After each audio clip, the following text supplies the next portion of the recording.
Hello ladies and gentlemen, welcome to this AFK Journey video. Yesterday, AFK Journey just released a massive code featuring 20 invite letters as well as 500 velvet vouchers. So the code is on screen. I'll also be leaving the code in the description so you guys can just copy paste the code and put it into your own account to claim the massive rewards. So for today's video, we're going to talk about Factional Talent, more specifically my own way of upgrading the Factional Talents and the rationale why I'm doing these things, because I think a lot of people actually ask me, how should I be upgrading my Factional Talent, what's your plans for the Factional Talent and why. So I'll take this opportunity to explain everything, and then right in the future, if there's any massive change to the meta, because I think this thing about Factional Talent is it takes quite a while to actually get to the next stage, and there might be a massive meta change moving forward. So if there's any massive meta change, there's always this reset ability which is free for every 7 days, and you can obviously use your reset ticket, right? Then we will be resetting and then moving towards the more meta way to play, right? But for right now, this is my talent path. This is on my free-to-play account. So right now we are 8 on Lightbearer, 20 on Wilders, 14 on Mauler, 10 on Graveborn, and then 2 on the Celestial side. So my main factions for this account are Wilders as well as Maulers, so that's why I'm pushing for their talents to be maxed out as fast as possible in terms of min-maxing my usual AFK as well as content pushes with regards to the contents where I can use these talents itself. So right now, the contents that you use the talents the most would be the AFK stage push for the talent pushing stage, also the seasonal legends trial and the supreme arena side. So these are the, I'll say, like the contents that uses the Factional Talent the most. We also use Factional Talent in guild supremacy, but for this account itself, I'm not so concerned about that. It's generally just pushing content as well as getting the new stuff available for you guys to see on this account. Okay, so for this account, since Wilders and Maulers are my main like factions, what I did was to get Wilders to 20. So how I did it was, when I was at this stage, when the Mauler was at this stage, you needed 40 talents across all the different factions to unlock stage 2. So I put 2 points here, 8 points here, so this gives me 10, and then 10 points here for the Graveborn side, and 10 points in Mauler, and then 10 points in Wilder. So this has unlocked the second stage. So some people actually suggested that, hey Zeep, you might not want to upgrade this one, right? Because this tile right here, let's click on this one, is 220. So this op is very scarce. It depends on how fast you push, how far you go, how much resources you can get. So for you to actually try to min-max your resources, the best way is to calculate the points required to upgrade the tiles. And do you even use the tile, right? For this account, I don't actually use the Graveborn side that much, but once in a while I'll still use it. So this ability in my honest take is still okay, but for the Lightbearer side, I don't use Lightbearer at all. So I just skip this path, and then I use the Celestial side to actually upgrade it. So moving forward, I think I will actually consider adding this tile and this tile, because eventually I will still need the 80 talents across all factions to get to stage 3 for my important factions itself.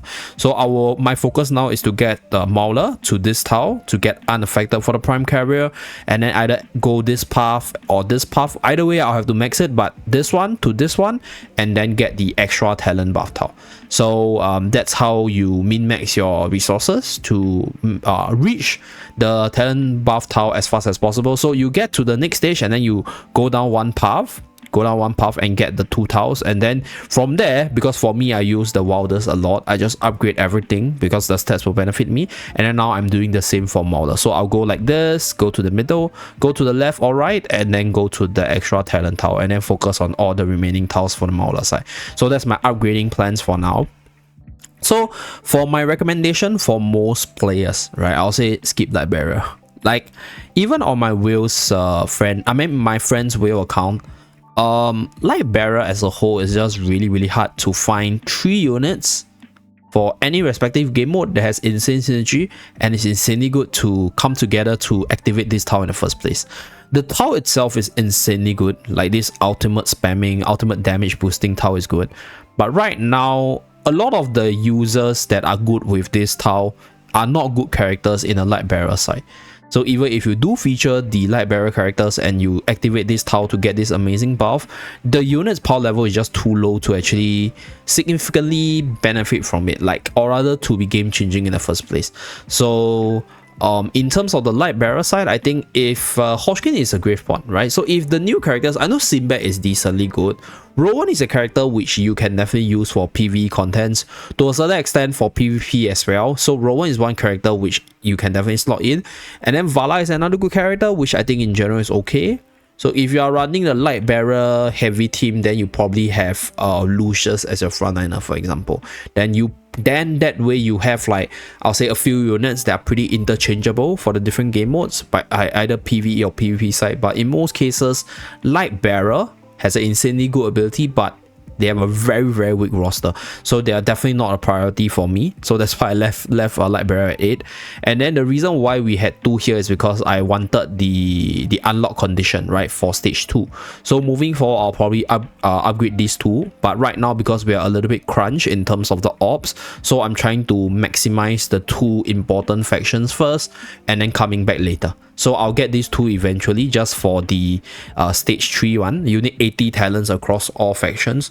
Then I'll see which tile is cheaper to sort of increase my speed of reaching stage 3 for Wilders and Maulers, so that I can benefit from it, right? So this is one I'll recommend people to skip. It is a good ability. I saw Rex's video in terms of the Rowan spamming, very insanely good. But then, like, yeah, you sacrifice your team's power level for like a really good talent. I don't know whether or not that works out in most stages. I think at least for the AFK side, it is tough, because Lightbearer in the AFK stage pushing side is really bad. And then for PvP side, I think there are a few comms that will work, because Vala is decently usable, to measure to a certain extent is usable, and Rowan obviously is usable as well. So there are certain Supreme Arena side that will work. But for the Guild Supremacy side, like, nowadays the best comps are still the Wilders one, because Wilder in general power level a lot higher, and the buff is actually really good for bossing, right, in a long term drawn out fight, because of the increase in damage, because of the increase in attack speed.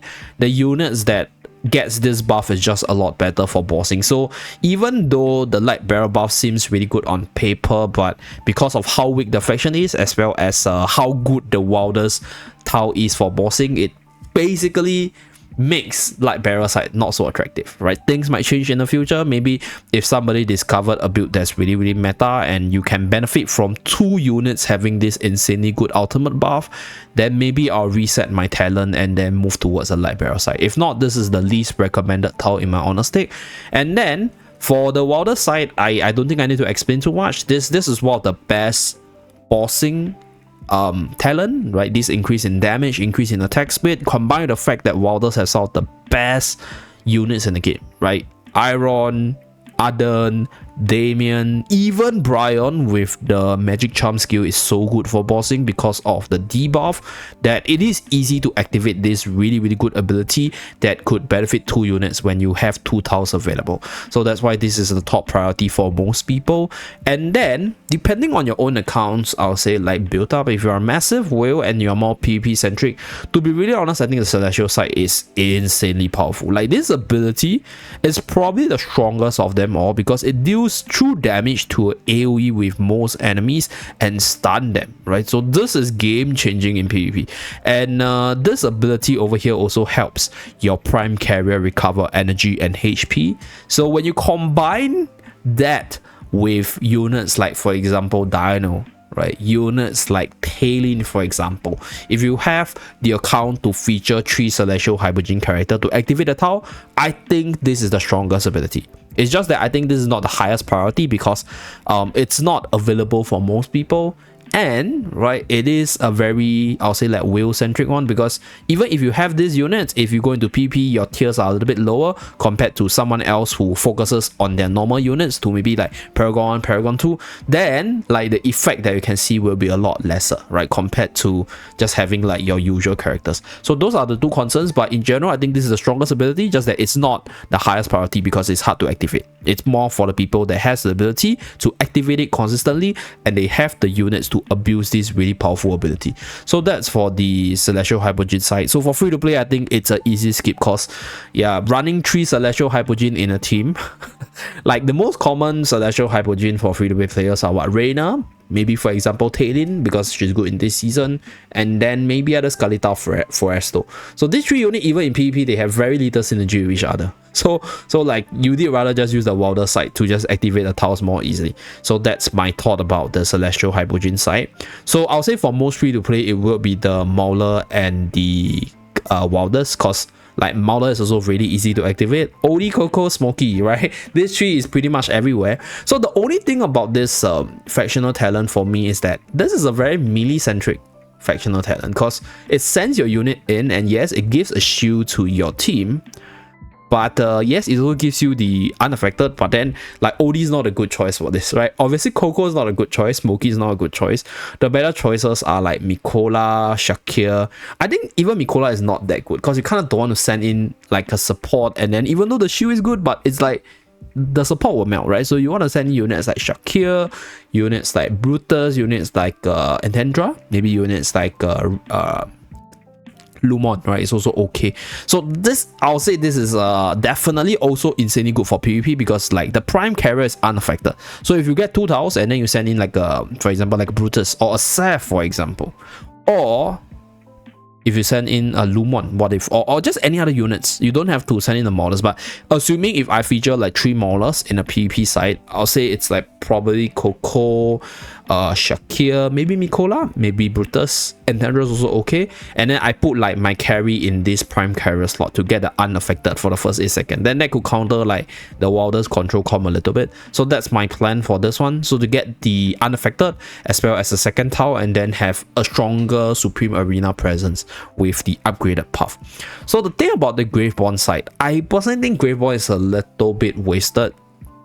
In a sense, if you take a look at this ability itself, a prime carrier selects another rearmost ally as a sacrifice when a battle starts, and a sacrifice loses up to 5% of their current HP every second, and recovers 110% of their lost HP for the prime carrier. So they sacrifice the HP to buff up the prime carrier, and also buffs up the prime carrier's attack, physical and magical defense.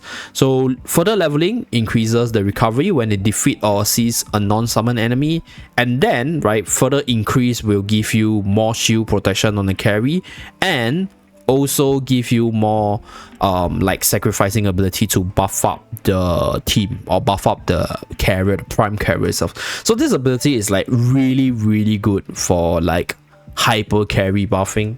Like just imagine this, right? You select maybe Lily May and maybe like Arden as your prime carrier, and then they get like buffed up in terms of stats, and then as the battle draws out longer, they do a lot more damage, and they just self-recover, and they start to hyper carry from there. But in actual fact, the sacrificing part is tough because it makes another unit a lot weaker. So you're playing like a single core team with this, and like my experience with this Graveborn thing is that usually you put your carry as a prime carrier, and then I use Cecile as the sacrificer, because Cecile becomes like this carry unit that throws out her ultimate. So I do think that this has some potential the later we go, because like the later we go, the more stat stacking will matter. All these additional 10-17% right now, I think it's substantial but not big enough. But as we move up further, we get more stats, then the stats increase, this like healing shielding thing might become impactful, that Graveborn might become meta. So Graveborn side has quite a few good units, right, all across the board for different contents. Carolina for PvE, Cecile to a certain extent, Ludovic, Torrent, they're all pretty decent. So PvE wise, there probably will be some use, hopefully, if this tile becomes meta towards the later stages. But right now, I think yeah, this tile is obviously, I'll say like slightly on the lower end in terms of priority. So the lowest for me will be Graveborn, Celestial, and then I mean lowest is Lightbearer, right? So like I don't recommend Lightbearer. Then Celestial Hypogean, because I'm free to play. But if you're a whale, Celestial Hypogean should be a little bit higher, maybe third or second. And then Graveborn being in the third, and then Mauler and the Wilder side. Okay, so that's my like priority in terms of the talents itself. So for the Wilder side, I'll say for most people, they will also go for Welders, right? Because like generally it's the most useful and most imba class, most powerful class.